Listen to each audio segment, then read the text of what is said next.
बहुत बहुत स्वागत है आपका। पहले पशु चिकित्सक का भी काम किया करते थे। आपका कोबरा कमांडो बनने का सफर कैसा रहा था? तो उसी के दौरान एक घटना हमारे साथ होता है। अब बारिश आ गया तो भी वहीं रहना है। अगर आप फौज में नहीं होते तो आप क्या करते? युवाओं को कोई संदेश देना चाहें तो? सबसे बड़ा गर्व का पल।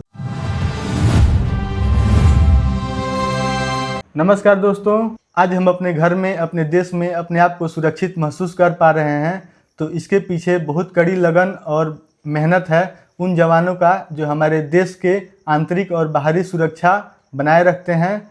और उन्हीं में से बिहार के चंपारण के धरती के लाल एक वीर सैनिक, जिनको हाल ही में महामहिम राष्ट्रपति जी के द्वारा वीरता पदक से सम्मानित किया गया है। और आज वो महान शख्सियत हम लोग के बीच मौजूद हैं, श्री विशाल कुमार यादव जी। तो बहुत बहुत स्वागत है आपका हमारे इस पहले पॉडकास्ट में। जी धन्यवाद, नमस्कार। तो सर, सबसे पहले हम जानना चाहेंगे कि आप बिहार के जिस क्षेत्र से बिलोंग करते हैं वह काफ़ी पिछड़ा एरिया है, और वहाँ पे आपकी शुरुआती शिक्षा दीक्षा कैसी रही? क्योंकि वहाँ पे सुविधाओं का काफ़ी अभाव था, तो उसके बारे में थोड़ा सा साझा करें। हम गांव के किसान परिवार से आते हैं। उस समय आर्थिक स्थिति इतनी अच्छी नहीं थी। माता पिता से जितना संभव हो सका उतना उन लोगों ने हमारे लिए किया। हमारी शुरू की पढ़ाई गांव के ही सरकारी स्कूल से हुई। तो सर, आप पहले पशु चिकित्सक का भी काम किया करते थे, और वहाँ से आप सीआरपीएफ में जाने का जो जर्नी रहा वो कैसा रहा? उसके बारे में जो थोड़ा सा बताना चाहें तो शेयर कीजिए। देखिए, पशु क्षेत्र में काम करने का वो भी एक मतलब समाज सेवा ही था। तो अब मैं पहले ही बता चुका हूँ कि मेरी आर्थिक स्थिति उतनी अच्छी नहीं थी, तो उसको करना पड़ता था। लेकिन मेरा शुरू से ही ड्रीम था कि मुझे फौज में जाना है, सेना में जाना है। तो मैं पशु का काम करते हुए भी मेरे दिमाग में वो चलता रहता था, और मैं फिजिकल इवेंट करता रहता था। सुबह में टाइम मिलता था तो दौड़ लगाता था, समय मिलता था तो पढ़ता था। और फिर मैं इसमें सफल हो पाया तो कहीं से ना कहीं से घर का थोड़ा सपोर्ट मिलता था, और खुद से करता था तो उससे हमारा भी एक आर्थिक बजट जो है कि मौजूद रहता था। कहीं भर्ती देखने जाना है तो उसमें भी कुछ खर्च होते थे, तो कुछ घर से मिला, कुछ खुद से कमाए कर लेते थे। इसीलिए मैं पशु क्षेत्र में काम करता रहा। तो सपने तो सब लोग देखते हैं, लेकिन बहुत सारे लोगों का सपना अधूरा रह जाता है उनकी आर्थिक स्थिति सही नहीं होने की वजह से। लेकिन आपने अपने सपने को टूटने नहीं दिया, चाहे आपने पशु चिकित्सक के रूप में ही क्यों न अपनी सेवा जारी रखी हो, और उससे अपना फाइनेंशियल स्टेटस मजबूत किया, और आपने अपने सपने को जिंदा रखा, जिसके लिए आपको बहुत बधाई। तो सर, आपका कोबरा कमांडो बनने का सफ़र कैसा रहा था? उसके बारे में थोड़ा सा बताएं कि कितना कठिन होता है वहाँ का जीवन। देखिए, सबसे पहले तो कोई भी कमांडो कोर्स तब होता है, पहले हम बल को ज्वाइन करते हैं, उसके बाद से 1 साल उसकी ट्रेनिंग होती है। 1 साल कठिन ट्रेनिंग के बाद फिर किसी भी कमांडो कोर्स के लिए फिर उन जवानों में से छांटा जाता है जो 1 साल ट्रेनिंग किए हुए रहते हैं। उनमें में से छांटा जाता है कि भाई इसमें कमांडो कोर्स के लिए इतने जवान जाने हैं। तो उसमें मेरा सिलेक्शन हुआ, तो फिर हम सीआरपीएफ के नॉर्मल जीडी बटालियन से उठा के हमको कोबरा की ट्रेनिंग के लिए भेज दिया गया। तो 3 महीने की ट्रेनिंग करने के बाद फिर हम कोबरा में आए। कोबरा में 6.5 साल का जर्नी रहा, जिसमें एक अचीवमेंट ये भी है जो राष्ट्रपति जी के द्वारा वीरता पदक मिला है। तो कोबरा का ही अचीवमेंट है। अच्छा, तो ये जो एक घटना हुई थी जहाँ पे आपका मुठभेड़ भी हुआ था कहीं पे, और जिसके बदौलत आपको वीरता पुरस्कार से सम्मानित किया गया है जी, तो उस घटना के बारे में अगर थोड़ा सा बताना चाहें तो? घटना वही है। देखिए, एक सैनिक जो है कि अपने ड्यूटी में हमेशा सतर्क रहता है कि हमारी ड्यूटी क्या है। तो ट्रेनिंग में हमें बताया जाता है, उस हिसाब से किसी भी तरह का कोई भी मतलब हमारे ऊपर कार्रवाई हो तो उसके लिए हम तैयार रहते हैं 24 घंटे कि भाई हाँ, हम अपने ड्यूटी में हैं तो तैयार रहें।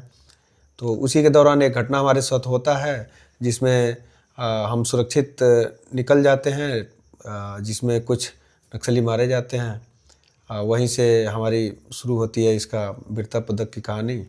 तो ये घटना काफ़ी पुरानी है, जो कि अभी 15 अगस्त 2024 में महामहिम राष्ट्रपति जी के द्वारा नाम का घोषणा किया गया, और ये 21 फरवरी 2026 में जा कर के भारत के गृह मंत्री माननीय श्री अमित शाह जी के द्वारा हमें वीरता पदक प्रदान किया गया।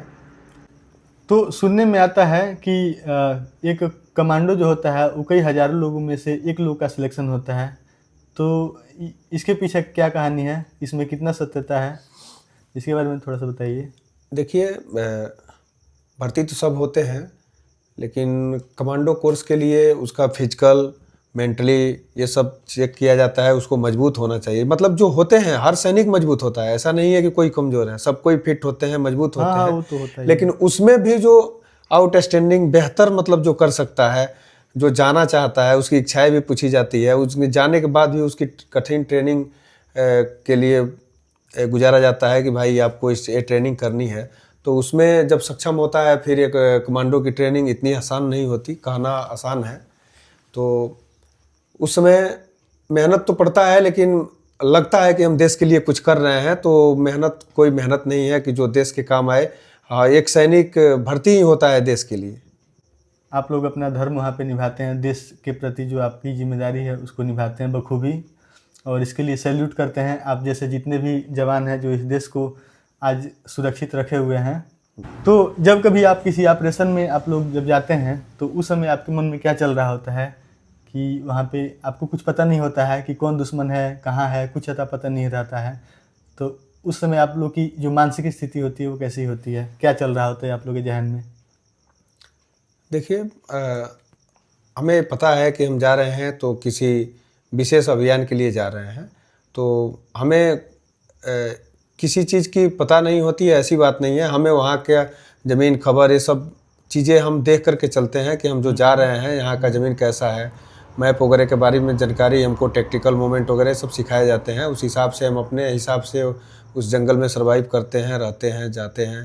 तो टफ ज़रूर है, लेकिन ट्रेनिंग हमारी ऐसी है कि हम बड़ी आराम से वो समय निकाल लेते हैं जंगलों में। ये अगर कोई घटना आपको याद आ रहा हो वहाँ पे रहते टाइम, आप लोग का ड्यूटी तो जंगल में होता होगा ना? हाँ, तो वहाँ का कोई यादगार मोमेंट, लम्हा कुछ भी हो जो अगर शेयर करना चाहें तो? वही है। कोई स्टोरी हो सकती है आपसे रिलेटेड, या वहाँ कोई अनुभव हो सकता है। सबसे पहले तो ये कि मौसम कैसा है, कभी गर्मी, बारिश, आंधी, तूफान, जो भी हो हर मौसम में तो वही रहता है। तो डटे रहना पड़ता होगा वहाँ पे। बस अब बारिश आ गया तो भी वहीं रहना है, न छत है न घर है, और गर्मी है तो पानी भी नहीं मिलता है। जो पानी है, जो संसाधन है, उसी में जीवन यापन करना होता है। तो वो सब ट्रेनिंग ऑफ पार्ट है, हम तैयार रहते हैं हर सिचुएशन से निपटने के लिए। अच्छा, मेरे मन में एक और सवाल है कि जब आप लोग जंगल में ड्यूटी कर रहे होते हैं तो वहाँ तो जंगली जानवर का भी खतरा रहता होगा? देश के अंदर बहुत सारा जंगल है जहाँ जिंदा जानवर मिलते हैं, लेकिन बहुत सारे जंगल ऐसे भी हैं कि जहाँ जानवरों का खतरा कम है। हम लोगों से तो वहीं मतलब जानवर में हिरण, बंदर, यही सब मिले ज़्यादातर, बाकी जानवर नहीं टकराए कभी। ड्यूटी के दौरान आप लोग को अपने परिवार से दूर रहना पड़ता होगा, तो ये कितना कठिन होता है एक सैनिक के लिए? हाँ बिल्कुल, एक सैनिक भी एक मनुष्य है, तो उसको तो लगता है कि हाँ हम परिवार से दूर हैं, लेकिन हम जहाँ हैं वो भी एक मेरा परिवार है। जब ड्यूटी पे होते हैं तो घर की याद आती है, घर पे होते हैं तो ड्यूटी की याद आती है, क्योंकि एक हम सैनिक हैं तो ड्यूटी स्थल का भी याद आता है। हाँ, वह व्यक्ति ट्रेनिंग, जिस वह सिखलाई, वो दोस्त जो छूट जाते हैं घर आने के बाद, तो उनकी भी याद आती है। व्यक्ति जिस परिवेश में रहता है हाँ। वो अपने परिवार की तरह उसमें ढल जाता है, उनके साथ रहता है, उठता बैठता है, तो हो जाता है। जी बिल्कुल, फौज में जाने के बाद हमारे कई ऐसे दोस्त भी हैं कि जो हमारी हर समस्या जानते हैं और एक दूसरे का हेल्प भी करते हैं। तो वो भी एक हमारा घर है, क्योंकि घर तो हम 2.5 से 3 महीने के लिए आते हैं और उधर तो हम 9 महीने रहते हैं। तो ज़्यादा समय तो अभी ड्यूटी के दौरान हमारा ड्यूटी स्थल पे ही बीतता है। तो जो जवान हमारे साथ हैं वही हमारा परिवार है, वही हमारा घर है। आपके जीवन में कभी ऐसा कोई पल आया जब आप अंदर से टूट गए हों? नहीं, बिल्कुल नहीं। समस्याएं कितनी भी आ जाए, एक सैनिक होने के नाते इस देश के लिए हम अंदर से कभी टूटते नहीं हैं। क्योंकि एक आम इंसान जब भी उसके सामने समस्याएं आती हैं, थोड़ा सा दुख का समय आता है, तो अपने आप को संभाल नहीं पाता है। तो यह चीज़ एक सैनिक के लिए कितना मुश्किल होता है? क्या है आपके ट्रेनिंग में भी सिखाया जाता है कि अपने आप को कैसे कठिन परिस्थितियों में संभालना है? देखिए, सबसे पहले जो होना है वो तो अलग की बात है, लेकिन एक सैनिक हर परिस्थितियों का सामना करने के लिए तैयार रहता है कि वह हर चीज़ कर सकते हैं। जो चुनौती है जिस तरह से भी हो वह करने के लिए तैयार रहते हैं। तो सर, आपके लिए देश सेवा का क्या मतलब है? देश सेवा एक कहने के लिए यह बहुत बड़ा शब्द है अपने आप में। देश सेवा सोचिए, आप एक सैनिक का आवाज़ यदि इस चैनल के माध्यम से लोगों तक पहुंचा रहे हैं, ये भी एक सेवा है जी। तो एक सैनिक से अच्छे से बात करना, बैठना उठना, यदि उसके रियल लाइफ के बारे में आप जानना चाहेंगे तो सैनिक देश सेवा के साथ साथ जब भी गांव आते हैं तो हम लोगों के बीच भी उसके कुछ चीज़ें होती हैं, युवा वर्ग के लोग मिलते हैं तो उनसे हम साझा करते हैं कि हम देश सेवा के साथ साथ हमारा जीवन यापन कैसे होता है, क्या होता है। तो आप देखेंगे तो समस्याएं हर जगह है, हाँ, लेकिन वो तो है। उन समस्याओं के बीच हमें जब रहना है तो आदत सी हो जाती है कि भाई अब हमें यही करना है, इन्हीं के बीचों में रहना है। तो चुना तो हमने खुद से है। मैं पहले ही आपसे बता चुका हूँ कि भाई देश सेवा का जुनून पहले से ही था। तो समस्याएं आती जाती रहती हैं, लेकिन जुनून तो देश सेवा का है, तो समस्या उसके आगे कोई भी समस्या नहीं है, सब छोटी पड़ जाती है। एक आम आदमी भी अगर अपना कर्तव्य, अपनी जिम्मेदारी को अगर निभाता है तो भी एक देश सेवा ही है। तो सर, आज के युवाओं को क्या संदेश देना चाहते हैं? सभी लोग का एक अपना सपना होता है कि ज़िंदगी में किसी न किसी फील्ड में जाना है, और आप एक इतने कठिन परिस्थितियों से निकल करके और आपने आज यह मुकाम हासिल किया है कि आपका पूरा क्षेत्र आपके ऊपर गर्व करता है। तो अगर आप युवाओं को कोई संदेश देना चाहें तो? हाँ, युवाओं को हम यही संदेश देना चाहेंगे कि जो भी कार्य जिस भी क्षेत्र में आप कर रहे हो, चाहे वह कोई भी क्षेत्र हो, उसमें आप बेहतर करें। जिसमें आपको मन लगता हो उसी को करें, किसी के थोपे गए काम पे नहीं करें। अब हर कोई सैनिक नहीं बन सकता, लेकिन एक सैनिक के बाद किसान हैं तो भी अपने आप में एक सैनिक ही हैं, क्योंकि उन्हीं का उपजाया हुआ अन्न हम खाते हैं। क्योंकि मैं भी बताया हूँ कि मैं भी एक किसान परिवार से आता हूँ। तो टीचर हैं तो उनका भी रहना ज़रूरी है इस समाज में कि आप भी पढ़ाएंगे तो हज़ारों सैनिक वहाँ से निकलेंगे। तो जो भी जिस क्षेत्र में है युवा, जो लगता है कि मुझे ये बेहतर ढंग से काम आता है, तो वह अपने क्षेत्र में महारत हासिल करे, वह क्षेत्र उसके लिए बेहतर होगा।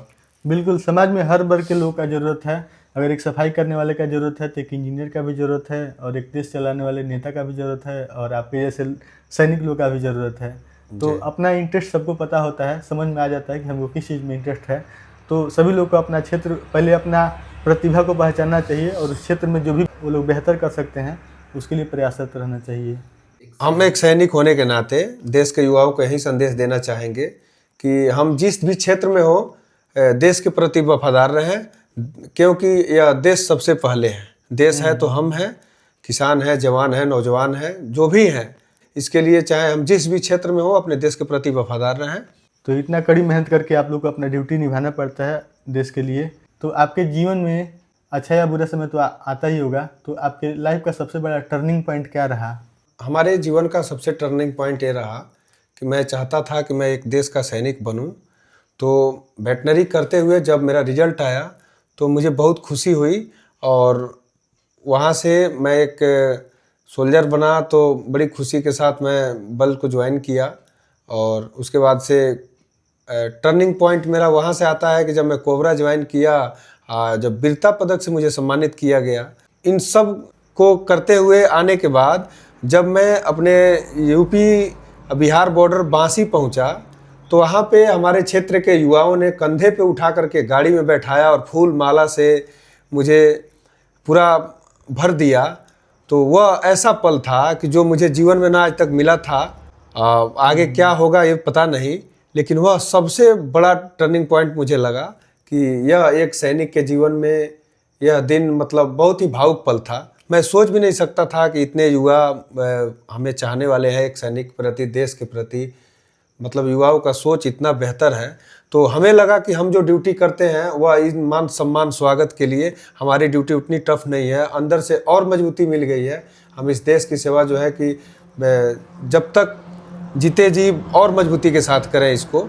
हर व्यक्ति का कुछ न कुछ सपना होता है, और जब उस सपने को वो व्यक्ति अचीव नहीं कर पाता है, वहाँ तक नहीं पहुँच पाता है, और किसी और को पहुँचते हुए देखता है अपने बीचों बीच से, तो वह उसके अंदर अपने आप को देखता है। तो उसके अंदर ये एक भावनाएं तो रहती ही हैं। मेरा अगला प्रश्न यह है कि अगर आप फौज में नहीं होते तो आप क्या करते? फौज में नहीं होने का तो सवाल ही पैदा नहीं होता है। मैं आपसे पहले ही बता दिया हूँ कि मैं वेटनरी करता था, फिर भी मेरा एक सोच था कि मैं इस देश का सैनिक बनूँ और इस देश के लिए कुछ करूँ, तो मैं वो बना।